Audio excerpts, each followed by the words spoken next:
Hey everybody, it is Monday, March 8th, 2015, and I'm coming to you from sunny Palm Beach, Florida. I'm currently on my way to go to the beach and try and do some time lapses. And if you're friends with me on Facebook or you follow me on YouTube, then you know that I've been really getting into the time lapses recently, and I really enjoy them. I think they're really creative and fun, and having a second camera now, I'm able to kind of set one up, put on the timer, and go walk around with my other camera and let that one shoot once I got all the settings done and everything. So it's kind of been like a nice little bonus to be able to do that, to just set one camera up, walk away from it, and then have my handheld camera DSLR that I walk around with. I wanted to share with everybody, if you're doing time lapses, some of the things that I've come across recently with my own kind of troubleshooting. And the thing that I've been having the most problems with lately is camera shake. And when I first started taking pictures, this was maybe like 8 months ago that I bought my first digital camera. Before that, I dabbled in the past with various cameras and ones that I had borrowed from friends and so on. But once I started shooting myself, I went up to the Tennessee mountains, and on my trip there, I realized that I needed a tripod like almost immediately, and I didn't know why this didn't occur to me. So I ran out to Walmart and I bought the cheapest thing that they had, and I ran out to take my long exposures of some waterfalls and stuff like that. Well, that served its purpose. It was cheap, it was plastic. For single shots, long exposures, it was okay. I didn't see any issues with it. Once I started shooting time lapses, I noticed immediately that the tripod that you put your camera on is as important as the camera that you're shooting the time lapse with.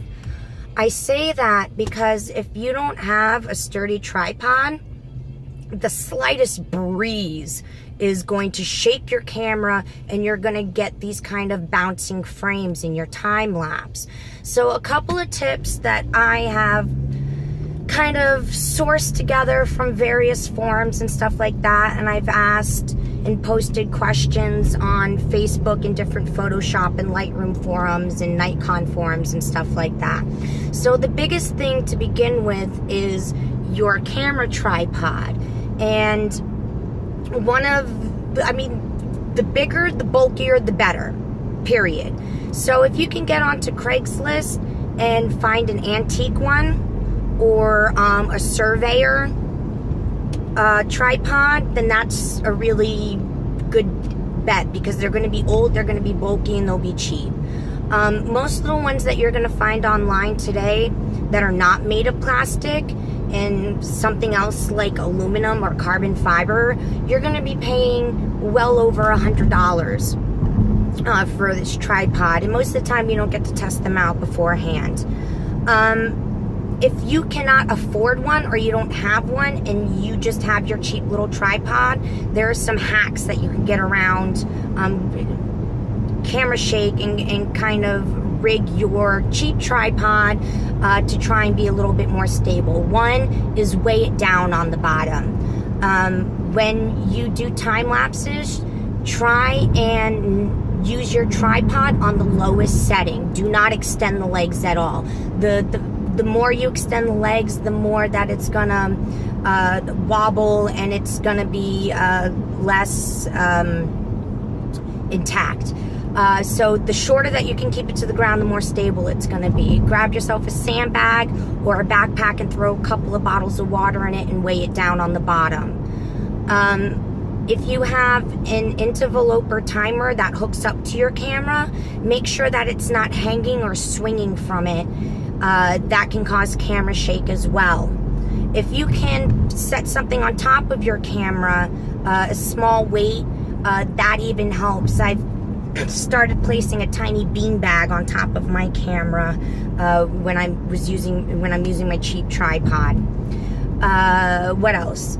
Another thing that I discovered was that even just your shutter opening and closing can cause camera shake, and if you have a cheap tripod or something that's not on there good, even that will cause bounce. So what you can do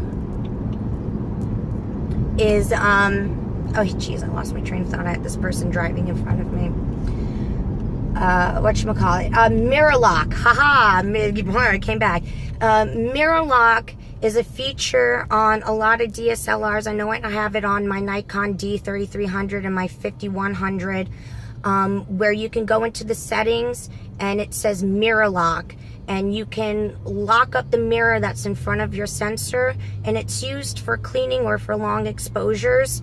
But this is one less thing that flips open and close while you're shooting and prevents camera shake. So those are a couple of things. I hope it helps. Keep your tripod low, weigh it down, make sure your interloper, if it's on a cord, is not dangling or swinging from your camera. Try and place a beanbag or something else fairly light on top of your camera to stabilize it, and see if you can't lock up your mirror. Also make sure, last thing, all of your auto settings are turned off. You're going to want to shoot an aperture priority or manual and turn off all of the auto features. That way every shot is consistent from frame to frame. So I hope that helps. I'm almost at the beach now, and at the end of the video here, I'll upload my time lapse from today from the beach. So I hope you enjoy. I hope these tips helped you, and have a great week.